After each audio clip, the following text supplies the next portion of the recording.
សព្វផ្សាយទូលំទូលាយនៅរបាយការណ៍ស្ថានភាពសេរីភាពសារព័ត៌មានដល់អ្នកសារព័ត៌មានខេត្តកំពង់ឆ្នាំង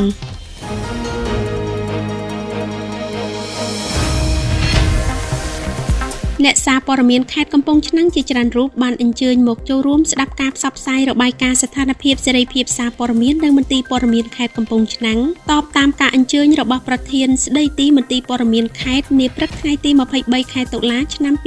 2025ប្រធានការិយាល័យព័ត៌មាននិងសោតទស្សន៍នៃមន្ទីរព័ត៌មានខេត្តកំពង់ឆ្នាំងលោកលេងធីរ៉ាបានជូនរបាយការណ៍ស្ដីពីស្ថានភាពសេរីភាពសារព័ត៌មានកម្ពុជាឆ្នាំ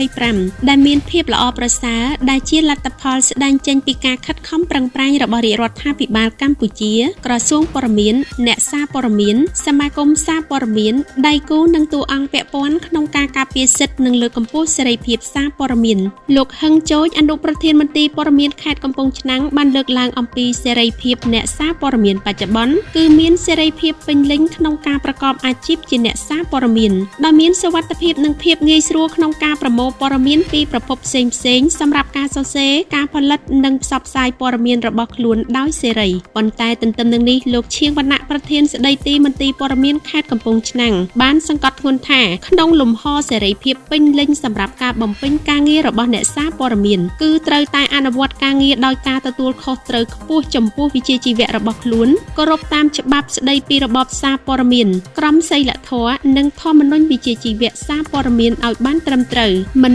ដើរលើសដែនដែលច្បាប់កំណត់ដើម្បីនាំយកព័ត៌មានពីរាជរដ្ឋាភិបាលនិងពីវិស័យនានាទៅកាន់ប្រជាពលរដ្ឋនិងនាំយកព័ត៌មានពីប្រជាពលរដ្ឋមកកាន់រាជរដ្ឋាភិបាលនិងស្ថាប័នផ្សេងៗដោយបានរួមចំណែកដល់ការអភិវឌ្ឍសង្គមនិងសេដ្ឋកិច្ចជាតិ